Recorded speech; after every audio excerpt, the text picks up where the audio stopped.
This is TV Today Network.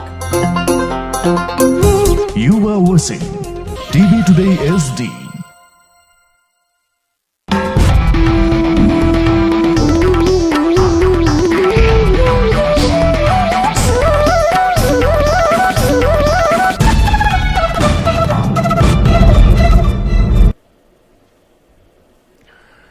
नमस्कार, यो हो TV today network. TV today समाचारमा स्वागत छ। म राजेन्द्र भट्ट।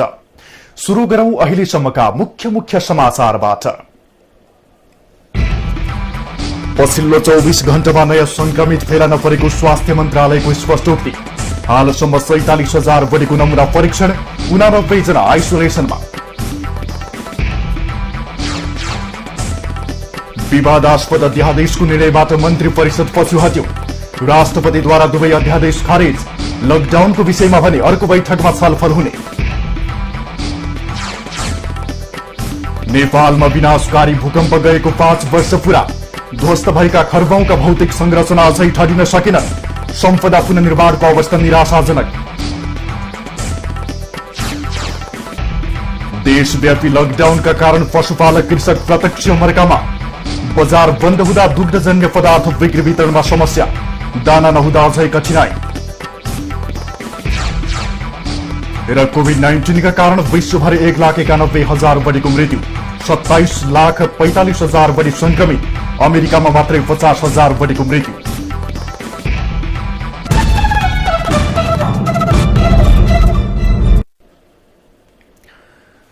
अब समाचार विस्तारमा। कोरोना भाइरस रोकथाम तथा नियन्त्रणका लागि ट्रेसिङ र टेस्टिङ कार्यमा सहजीकरण गर्न भन्दै सरकारले स्थानीय निकायमा खटाउने गरी टोली गठन गरेको छ। स्वास्थ्य तथा जनसंख्या मन्त्रालयले आयोजना गरेको नियमित पत्रकार सम्मेलनमा मन्त्रालयका प्रवक्ता डाक्टर विकास देवकोटाले स्थानीय तहमा हुने ट्रेसिङ तथा टेस्टिङ कार्यमा सहजीकरण गर्न 3 सदस्यीय स्वास्थ्य कर्मीहरूको समूह गठन गरिएको बताउनुभयो। उहाँले हरेक स्थानीय तहमा खटाउने गरी समूह गठन गरिएको बताउनुभयो। यस्तै प्रवक्ता देवकोटाले शुक्रबार कोरोना भाइरस संक्रमण भएका कुनै पनि नयाँ बिरामी नथपिएको समेत बताउनुभयो। उहाँले प्रदेश नम्बर 1 मा परीक्षणको दायरालाई बढाइए पनि नयाँ संक्रमण फेला नपरेको बताउनुभयो। यद्यपि उदयपुरबाट 78 जनाको स्वाब नमूना संकलन गरी कोशी अस्पतालमा पठाइएको समेत उहाँले जानकारी दिनुभएको छ। अहिलेसम्म पीसीआर प्रविधिबाट 9,407 जनाको परीक्षण भएको छ। यस्तै आरडीटी विधिबाट 38,089 जनाको परीक्षण गरिएको छ। यो सँगै कोरोना भाइरस परीक्षण गरिएको कुल संख्या 47,496 पुगेको प्रवक्ता डाक्टर देवकोटाले जानकारी दिनुभयो। अहिलेसम्म देशभर 12,985 जना व्यक्तिहरू क्वारेन्टिनमा रहेका छन् भने 89 जना आइसोलेसनमा रहेका छन्। जनकपुर धाममा प्रत्येक वर्ष धूमधामका साथ मनाइदै आएको जानकी नवमीमा यस वर्ष कोरोनाको महामारीका कारण विशेष उत्सव भने नहुने भएको छ। विश्वभरि कोरोना भाइरसको महामारी फैलिएका कारण नेपाल सरकारले लकडाउन गरेपछि जानकी नवमी उत्सवमा समेत यसको असर परेको देखिन्छ। नेपाल सरकारले गरेको लकडाउनको पालना गर्दै जानकी नवमीको अवसरमा यस वर्ष कुनै प्रकारको उत्सव नगरिने जानकी मन्दिरका सहायक महन्त राम रोशन दासले जानकारी दिनुभयो। गत सोमबार सरकारले जारी गरेका 2 अध्यादेश राष्ट्रपति विद्यादेवी भण्डारीले आज खारेज गर्नुभएको छ। राष्ट्रपति भण्डारीले वैशाख 8 गते आफैले प्रमाणीकरण गर्नुभएका दुवै अध्यादेश आज खारेज गर्नुभएको हो। वैशाख 8 गते सरकारले राजनैतिक दल सम्बन्धी र संवैधानिक परिषद सम्बन्धी 2 अध्यादेश ल्याएकोमा आज बसेको मन्त्री परिषद बैठकले अध्यादेश खारेज गर्ने निर्णय गरेपछि राष्ट्रपति भण्डारीले दुवै अध्यादेश खारेज गर्नुभएको हो। चौतर्फी आलोचना भएपछि सरकारले अध्यादेश फिर्ता को निर्णय गरेको थियो। यस्तै आज बसेको मन्त्री परिषद बैठकले भने लकडाउन थप्ने नथप्ने विषयमा कुनै पनि निर्णय गरेको छैन। भोलि या पर्सि बस्ने अर्को बैठकले यसबारे ठोस निर्णय गर्ने जनाइएको छ। लकडाउनका कारण प्रभावित अपाङ्गता भएका विद्यार्थीहरूलाई मानव आस्था केन्द्र र जिल्ला खेलकुद विकास समिति भक्तपुरले राहत वितरण गरेको छ। मानव आस्था केन्द्र र जिल्ला खेलकुद विकास समिति भक्तपुरको सहकार्यमा सानो ठिमी क्याम्पस छात्रावासमा रहेका अपाङ्गता भएका विद्यार्थीहरूलाई प्रति विद्यार्थी 8 केजी चामल र 2 केजी दाल गरी 13 बोरा चामल र 2 बोरा दाल वितरण गरिएको राष्ट्रिय युवा संघ नेपालका अध्यक्ष रामप्रसाद सापकोटाले बताउनुभयो। यति बेला यो पार्टी ऊ पार्टी यो संगठन ऊ संगठन नभनिकन मानवीय अप्ठ्यारामा परेकाहरूलाई सहयोग गर्न पर्ने तपाईँ हाम्रो कर्तव्य हो। यहाँ अहिले देशैभरि हामी जुन संकटको सामना गरिराखेका छौँ, तपाईँ हामी सबैको संयुक्त प्रतिरोधबाट मात्रै यो संकटलाई हल गर्न सकिन्छ। त्यसैले हामीले अहिले यहाँ विद्यार्थी साथी भाइ बहिनीहरूलाई हामीसँग भएको, हामीले किनेर ल्याएको या हामीले घरबाट ल्याएको होइन। यो हामीले कोही हुनेहरूलाई मागेर नहुनेवालासम्म ल्याइदिएको, हामीले मिडिएटिङको काम गरेको। यो खास गरी यो खाद्य सामग्री पूर्व सभामुख कृष्णबहादुर महराले पठाउनु भएको खाद्य सामग्री हो। यो सँगसँगै अरू व्यापारिक घरानाहरूको पनि सामग्री छ, अरू थुप्रै सँगसँगै। कोरोना भाइरस रोकथाम तथा नियन्त्रणका लागि सरकारले अख्तियार गरेको लकडाउनका कारण अपाङ्गता भएका व्यक्ति, मजदूर, विपन्न लगायतका परिवारहरू बढी मारमा परेका छन्। सप्तरीमा प्रहरीले लकडाउनलाई निकै कडाइका साथ कार्यान्वयन गराउँदैछ। लकडाउन उल्लंघन गर्ने कोरोना संक्रमित भए पक्राउ गर्दा सुरक्षाकर्मी नै संक्रमित हुने जोखिम बढेपछि पक्राउ गर्न समेत नयाँ उपकरण प्रयोगमा ल्याइएको छ। नियम उल्लंघन गर्नेहरूलाई उभ्याएर लकडाउनमा पालना गर्नुपर्ने नियमहरूको बारेमा सम्झाएर छाडिने गरिएको जिल्ला प्रहरी कार्यालय सप्तरीका प्रहरी उपरीक्षक कृष्ण प्रसाईले जानकारी दिनुभयो। कतिपय स्थानीयहरूलाई चाहिने अब हामीले चाहिने पटक पटक सम्झाउँदा ओर्दा पनि सानोभन्दा सानो चिज किन्नलाई पनि अब जाने भनौँ न, जुन कुरो चाहिँ घरबाट फोनबाट हुने खालको कुन त्यो पनि गर्ने। अलिकति मानिसहरूले चाहिँ अलिकति नबुझेको अवस्थामा कम्तीमा चाहिँ हामीले यो खालको अभियान चाहिँ चलाउँदा निश्चय पनि एउटा राम्रो पोजिटिभ इम्प्याक्ट पर्छ भन्ने हिसाबको किताबले हामीले यो अभियान चलाएको हौँ।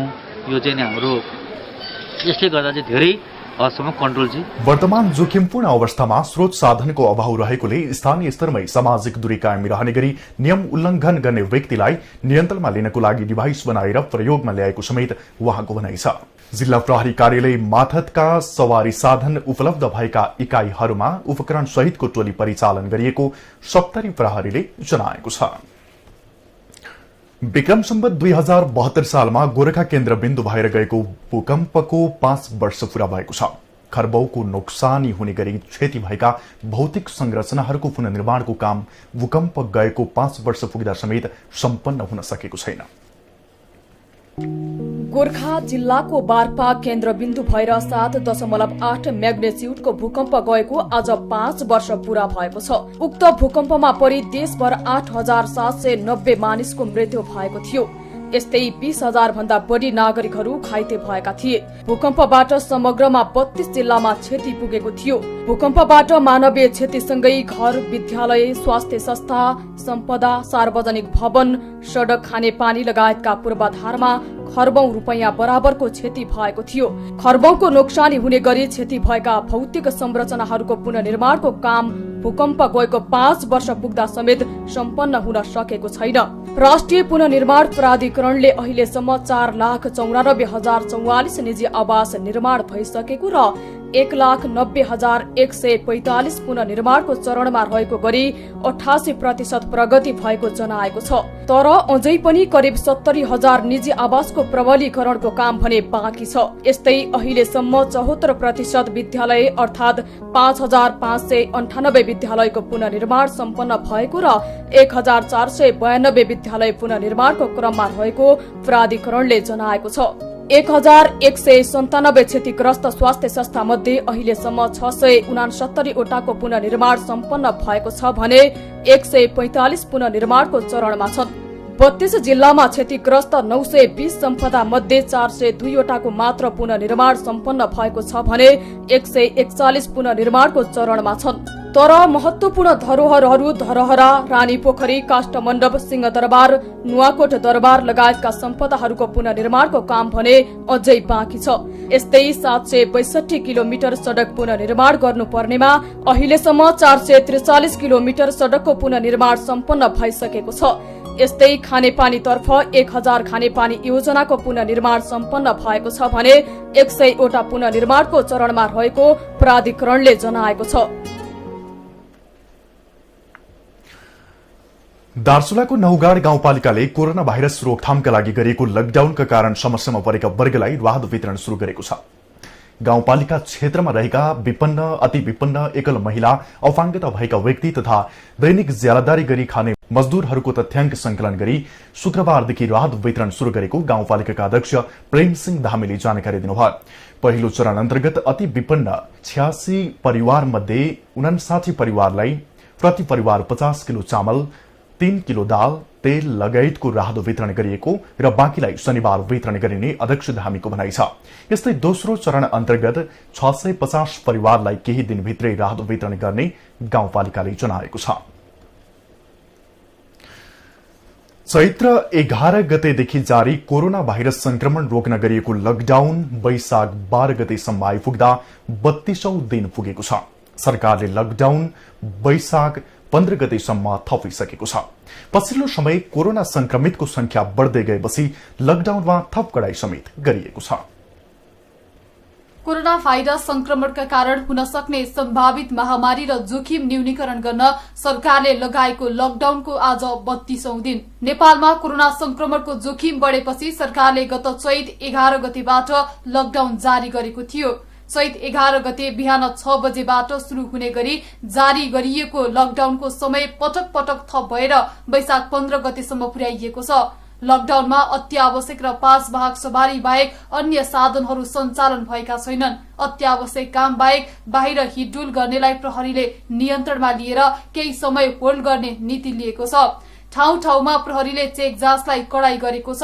लकडाउनको समयमा पनि उपत्यका छाडेर बाहिरिनेको संख्यामा भने कमी आउन सकेको छैन। सवारी साधन बन्द भए पनि हिँडेरै गन्तव्य जानेहरूको संख्या अत्याधिक रहेको छ। उपत्यकाका भीड़भाड़ हुने ठाउँहरू सुनसान रहे पनि भित्री गल्लीहरूमा केही खाद्यान्न पसल र तरकारी पसलहरू भने बिहान बेलुका खुल्ने गरेका छन्। लकडाउनले दैनिक ज्यालादारी गर्ने मजदूरहरूलाई समस्या भएको छ। अवस्था हेरेर आगामी दिनमा लकडाउन लम्ब्याउने या हटाउने सरकारले उपयुक्त निर्णय लिने नै छ। कोरोना भाइरसको सम्भावित संक्रमण रोक्न सरकारले पटक पटक गरी घोषणा गरेको लकडाउनको प्रभाव पोखरामा दिन प्रतिदिन प्रभावकारी बन्दै गइरहेको छ।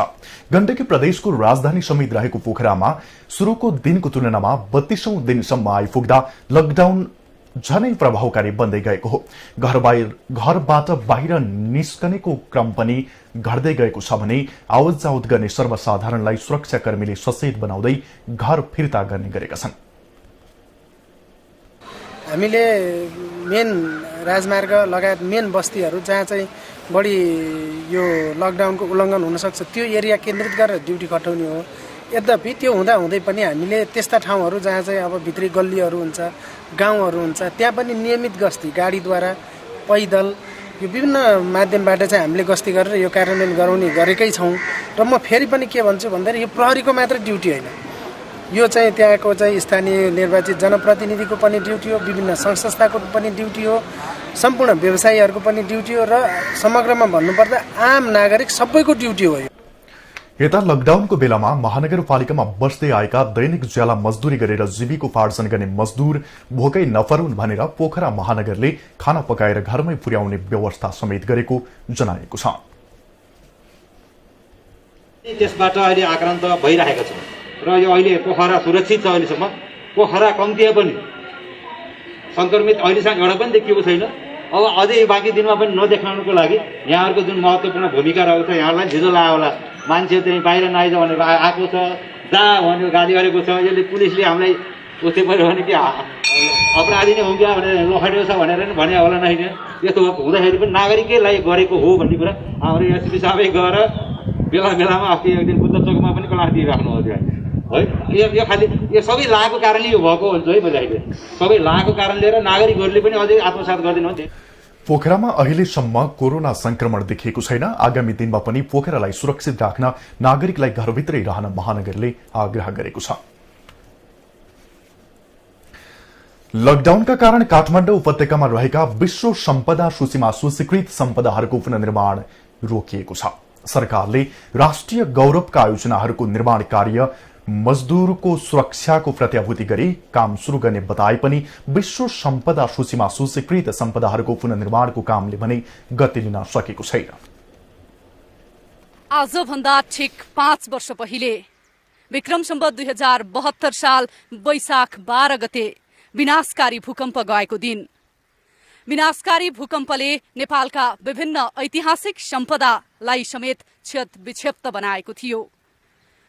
भूकम्प गएको 5 वर्ष पूरा भइसक्दा नेपालमा समग्रमा 88% पुनर्निर्माणका काम सम्पन्न भएको पुनर्निर्माण प्राधिकरणले यस अघि नै जनाएको छ।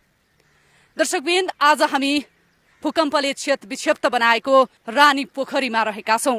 रानी पोखरीको पुनर्निर्माण भइरहेकै क्रममा विश्वभर महामारीका रूपमा कोरोना भाइरस देखियो। कोरोना भाइरसका संक्रमित नेपालमा पनि दिन प्रतिदिन बढ्दै गएपछि नेपाल चैत्र 11 गतेदेखि लकडाउनको अवस्थामा छ। देश नै लकडाउन भइसके पश्चात रानी पोखरी पुनर्निर्माणको काम पनि प्रभावित बन्यो। त्यसैको फलस्वरूप आज रानी पोखरीको समुद्घाटन गर्ने नेपाल सरकारको योजना पनि स्थगित बनेको छ। अहिले रानी पोखरी पुनर्निर्माणको काम ठप्प जस्तै बनेको छ। दर्शकवृन्द, हामी देख्न सक्छौं रानी पोखरी पुनर्निर्माणले यति बेला गति लिएको छैन। रानी पोखरीको बेचभागमा अवस्थित यस बालगोपालेश्वर मन्दिरको पनि पुनर्निर्माणको काम रोकिएको अवस्था छ। 2072 वैशाख 12 को भूकम्पले क्षति पुर्याएको रानी पोखरीलाई मल्लकालीन स्वरूपमा ल्याउने प्रयास भइरहेको छ। शिखर शैलीमा पुनर्निर्माण भइरहेको रानी पोखरीमा आम सर्वसाधारणले भूकम्प अगाडि जस्तै पानीले भरिभराउ पोखरी देख्न सक्ने विश्वास लिएका थिए। यति बेला कोरोना भाइरस कोभिड-19 को संक्रमणको त्रास नभएको भए भूकम्पले पूर्ण क्षति पुगेको रानी पोखरीले नयाँ स्वरूप पाउने थियो। पुनर्निर्माणको अन्तिम चरणमा पुगेको रानी पोखरी भूकम्प गएकै दिन उद्घाटन गर्ने प्राधिकरणको योजना अधुरै रहेको छ। पुनर्निर्माण प्राधिकरणका अनुसार लकडाउनपछि काम अघि बढाउने विषयमा सरोकार पक्षसँग छलफल भने भइरहेको अवस्था छ। राष्ट्रिय पुनर्निर्माण प्राधिकरणले कोरोना संक्रमणका कारण रानी पोखरीको पुनर्निर्माण मात्र नभएर समग्र पुनर्निर्माणको क्षेत्र प्रभावित पारेको बताएको छ। यसैगरी नेपालको शैक्षिक जागरणको पहिलो विद्यालय भनेर चिनिने दरबार हाई स्कुलको पुनर्निर्माण सम्पन्न भइसकेकाले त्यसको पनि आजकै दिन सगौरव उद्घाटन हुने थियो। तर लकडाउनका कारण त्यसको समुद्घाटन पनि प्रभावित बनेको छ। यसैगरी नेपालको ऐतिहासिक धरोहरका रूपमा रहेको धरहरा, दर्शकवृन्द, हामी देख्न सक्छौं धरहरा पुनर्निर्माणको काम पनि यति बेला लकडाउनका कारण प्रभावित बनेको छ। आंशिक रूपमा भने धरहरा पुनर्निर्माणको काम सामाजिक दूरी कायम गर्दै जारी रहेको छ। भूकम्प र त्यसपछिका पराकम्पबाट करिब 9,000 व्यक्तिले ज्यान गुमाउनु परेको थियो भने मुलुकले करिब 7 खर्ब रुपैयाँ बराबरको आर्थिक क्षति बेहोरेको थियो। विक्रम सम्वत 2072 वैशाख 12 को विनाशकारी भूकम्पले विभिन्न ऐतिहासिक सम्पदामा पूर्ण रूपमा क्षति पुर्याएको थियो। पुनर्निर्माणको काम चलिरहँदा 81 मुलुकमा लकडाउन अख्तियार गरियो। लकडाउनका कारण ऐतिहासिक सम्पदाहरूको पुनर्निर्माणको काम पनि बन्द भएको अवस्था छ। आजकै दिन दरबार हाई स्कुल र रानी पोखरीको समुद्घाटन गर्ने नेपाल सरकारको योजना थियो। यो योजना लकडाउनका कारण अधुरै रहेको छ। क्यामेरामा हरि पन्तका साथ सपना Singh, TV today HD, Rani Pokhari, Kathmandu. अब आर्थिक समाचार।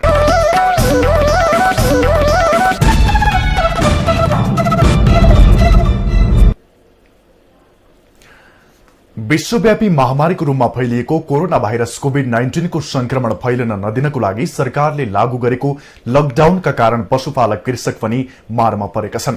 लकडाउनका कारण सुदूरपश्चिम प्रदेशमा उत्पादन हुने दुग्धजन्य पदार्थ बिक्री भएको छैन भने पशुलाई खुवाउने दाना आयात नहुँदा झन समस्या थपिएको छ।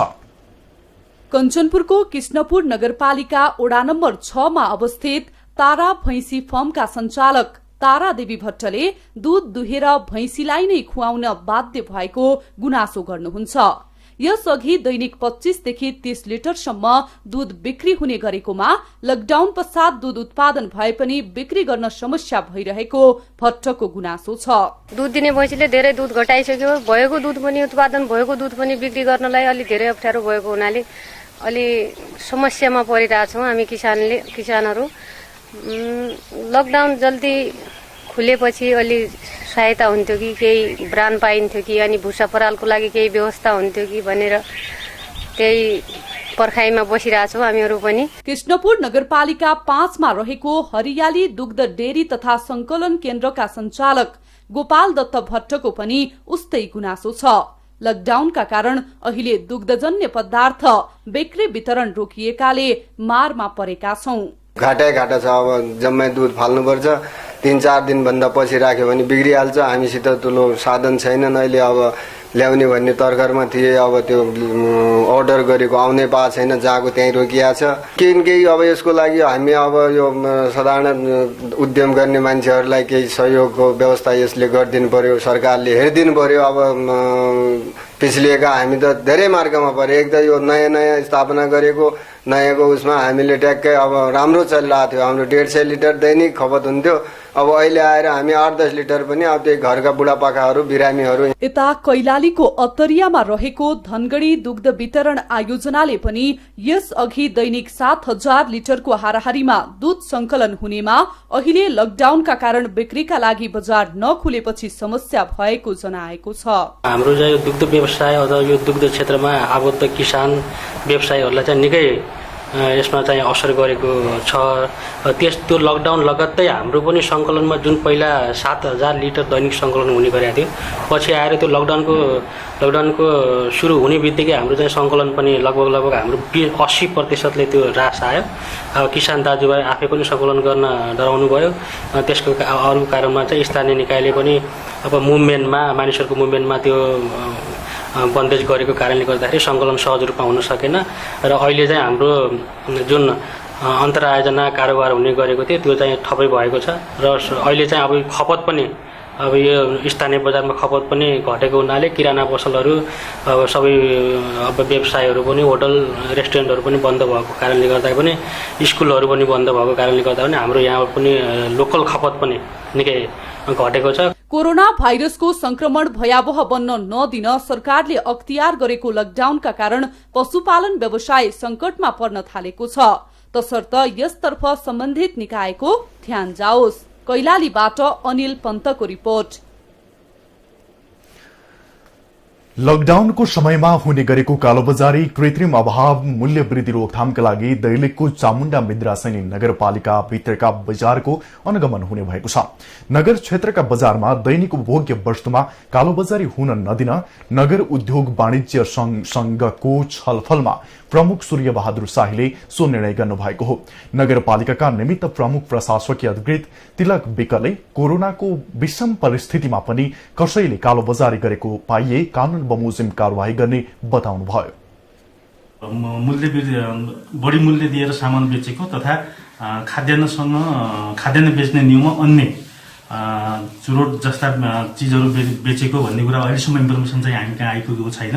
तथापि हामीले यस लकडाउनको समयमा कालाबजारी नियन्त्रण गर्नको लागि उद्योग वाणिज्य संघको समन्वयमा बजार अनुगमन गर्ने तयारी गरिरहेका छौँ र साथै हामीले हाम्रो प्रहरी प्रशासनले बाहिरबाट हाम्रो नगरपालिकाभित्र छिर्ने गाडीहरूमा पूर्ण रूपमा त्यसको गाडीको पूर्ण चेक जाँच गरेर मात्रै नगरपालिकाभित्र बाहिरका व्यापारीहरूले कालोबजारी गरेको भन्ने उपभोक्ताको गुनासो बढे पश्चात बजार अनुगमन गर्ने निर्णय गरिएको नगर उद्योग वाणिज्य संघले जनाएको छ। अवसर पारेर बाहिरबाट आउने गाडीहरूले चाहिँ चर्को मूल्यमा यहाँको स्थानीय हाम्रो खुद्रा पसलहरूलाई सामान दिएको देखियो, तर हामी अहिले पसल अनुगमन गर्दा त्यो चाहिँ भेटिएको छैन। अब लगत्तै बाहिरबाट आउने गाडीहरूलाई ल यहाँको उपभोक्ताले राहत हुने गरी जस बाहिरबाट आउने गाडीले यहाँको व्यापारीहरूलाई अलिकति सहुलियत मूल्यमा दिएपछि बल्ल यहाँको हाम्रो व्यापारी साथीहरूले उपभोक्तालाई अलि सहुलियत मूल्यमा चाहिँ सामान दिन सक्नु। नगरपालिकाले व्यापारीहरूलाई बिहान 6 बजेदेखि 9 बजेसम्म मात्रै दैनिक उपभोग्य वस्तुहरूको बेचबिखन गर्नको लागि समय तोकिएको छ।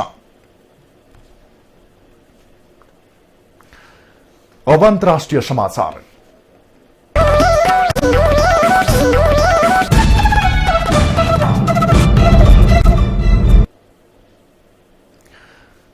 विश्वभर महामारीका रूपमा फैलिएको कोरोना भाइरसको संक्रमणबाट ज्यान गुमाउनेको संख्या 1,91,000 बढ़ी पुगेको छ भने संक्रमितको संख्या 27,45,000 नागेको छ।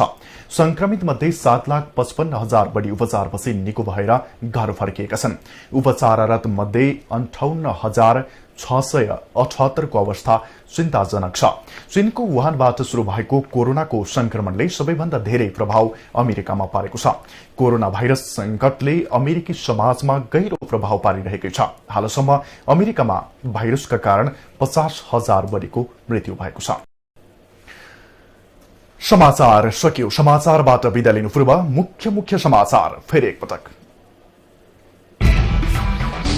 पछिल्लो 24 घण्टामा नयाँ संक्रमित फेला नपरेको स्वास्थ्य मन्त्रालयको स्पष्टोक्ति। हालसम्म 47,000 बढ़ीको नमूना परीक्षण, 89 जना आइसोलेसनमा। विवादास्पद अध्यादेशको निर्णयबाट मन्त्री परिषद पछि हट्यो। राष्ट्रपतिद्वारा दुवै अध्यादेश खारेज। लकडाउनको विषयमा भने अर्को बैठकमा छलफल हुने। नेपालमा विनाशकारी भूकम्प गएको 5 वर्ष पूरा। ध्वस्त भएका खरबौंका भौतिक संरचनाहरू अझै ठडिन सकेनन्। सम्पदा पुनर्निर्माणको अवस्था निराशाजनक। देशव्यापी लकडाउनका कारण पशुपालक कृषक प्रत्यक्ष मर्कामा। बजार बन्द हुँदा दुग्धजन्य पदार्थ बिक्री वितरणमा समस्या। दाना नहुँदा झनै कठिनाई। र कोभिड-19 का कारण विश्वभर 1,91,000 बढ़ीको मृत्यु। 27,45,000 बढ़ी संक्रमित। अमेरिकामा मात्रै 50,000 बढ़ीको मृत्यु। हामीलाई TV today Nepal apps download गरी विश्वभर प्रत्यक्ष हेर्न सक्नुहुनेछ। साथै www.tvtodaynepal.com मा गई हेर्न र पढ्न सक्नुहुनेछ भने फेसबुक, युट्युब र ट्विटरमा समेत फलो गर्न सक्नुहुनेछ। विकास निर्माण र जनसरोकारका विषयमा हाम्रो आवाज जारी छ। अहिलेलाई सम्पूर्ण समाचार युनिटका साथ म राजेन्द्र भट्ट पनि बिदा चाहन्छु। टिभी टुडे एसडी हेर्दै गर्नुहोला। नमस्कार।